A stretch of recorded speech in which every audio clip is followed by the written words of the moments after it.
ലക്ഷ്യം. എനിക്കൊരാളെ കാണണം. അയാളെ കാണുന്നതിലാണ് എൻ്റെ വൈബ്. അതിനു മുൻപ് ഞാൻ ആരാണെന്ന് ഇതുവരെ പറഞ്ഞിട്ടില്ലല്ലോ. അത് പറയാം. എൻ്റെ പേര് ആകാശ്. എൻ്റെ വയസ്സ് 23. ഡിഗ്രി കഴിഞ്ഞിട്ട് നിൽക്കുന്നു. ഇനി ബാംഗ്ലൂരിൽ ഒരു കോഴ്സ് ചെയ്യാൻ നോക്കുന്നുമുണ്ട്. ആ സമയമാണ് ബാംഗ്ലൂരിൽ നിന്ന് പഠിക്കുകയായിരുന്ന എൻ്റെ നാട്ടുകാരി ദീപിക നാട്ടിലേക്ക് വരുന്നത്. കാണാനൊക്കെ സൂപ്പർ. എൻ്റെ ഫ്രണ്ട്സൊക്കെ അവളുടെ കട്ട ഫാനായിരുന്നു. മാത്രമല്ല അവൾ നല്ലൊരു ബാഡ്മിൻ്റൺ പ്ലെയർ ആയിരുന്നു. അതുകൊണ്ട് തന്നെ അവൾ കളിക്കാൻ പോകുന്ന സ്റ്റേഡിയത്തിലൊക്കെ ഞങ്ങളും പോകുന്നത് പതിവായിരുന്നു. കോർട്ടിൽ കളി കഴിഞ്ഞ് വിയർത്തു തളർന്നു നിൽക്കുന്ന അവളെ കാണാൻ ഭയങ്കര രസമായിരുന്നു. അങ്ങനെ ഇരിക്കവേ ഒരു ദിവസം റോഡിലൂടെ വരുമ്പോൾ അവൾ ഒരു ചുവപ്പ് സ്കൂട്ടിയിൽ എതിരെ വരുന്നു. അവളെ ഒന്ന് ഇംപ്രസ് ചെയ്യാൻ എന്താ വഴി എന്ന് ആലോചിച്ച് വരുമ്പോഴാണ് അവൾ എതിരെ വരുന്നതും സ്കൂട്ടി നിർത്തി ഇങ്ങോട്ട് കയറി കഴിഞ്ഞ കളി കാണാൻ വന്നിരുന്നു എന്ന് ചോദിക്കുന്നത്. സ്ഥിരമായി ഞങ്ങൾ അവളുടെ കളി കാണാൻ വരുന്നത് അവളും ശ്രദ്ധിച്ചിരുന്നു. ഏതായാലും അന്ന് അവളെ പരിചയപ്പെട്ടു. മാത്രമല്ല അടുത്തയാഴ്ച സൺഡേയിൽ നടക്കാനിരിക്കുന്ന ന്യൂ ഇയർ പാർട്ടിക്ക് ഞങ്ങളുടെ കൂട്ടത്തിൽ നിന്നും എന്നെ മാത്രമായി ക്ഷണിച്ചത്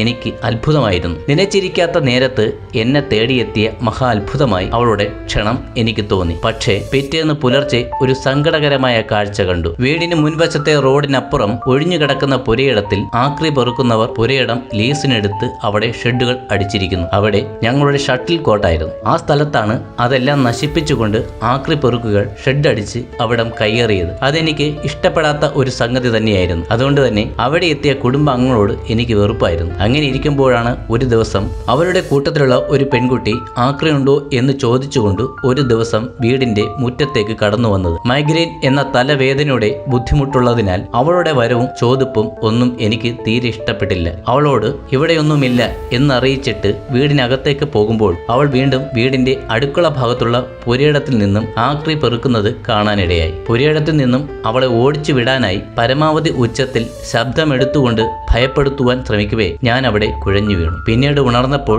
അവൾ വീടിനകത്തെ മുറിയിലുണ്ട്. ഞാൻ ബെഡിൽ തളർന്നു കിടക്കുകയാണ്. ഞാൻ കുഴഞ്ഞു വീണെങ്കിലും അവളുടെ സഹായത്തോടെ എങ്ങനെയോ മുറിയിലെത്തിയത് ചെറുതായി ഓർക്കുന്നുമുണ്ട്. മുറിയിലെത്തിയ നേരം ബോധം ചെറുതായി ഒന്ന് മറഞ്ഞതുപോലെ തോന്നി. പിന്നീട് എപ്പോഴോ കണ്ണു തുറന്നപ്പോൾ എല്ലാം ശരിയായി. അവളോട് പുറത്തു പോകാൻ ഇടയ്ക്കിടെ ഉള്ളിൽ പറഞ്ഞിരുന്നു. പക്ഷേ അതവൾ കേട്ടിട്ടുണ്ടാകണമെന്നില്ല. എനിക്ക് ബോധം വന്നപ്പോൾ മാത്രമാണ് അവൾ വീട് വിട്ടുപോയത്. ഈ സംഭവം ഞാൻ ആരോടും പറഞ്ഞില്ല. പകരം വീട്ടിൽ നിന്നും എന്തേലും മോഷണം പോയിട്ടുണ്ടോ എന്ന് തിരയുകയായിരുന്നു.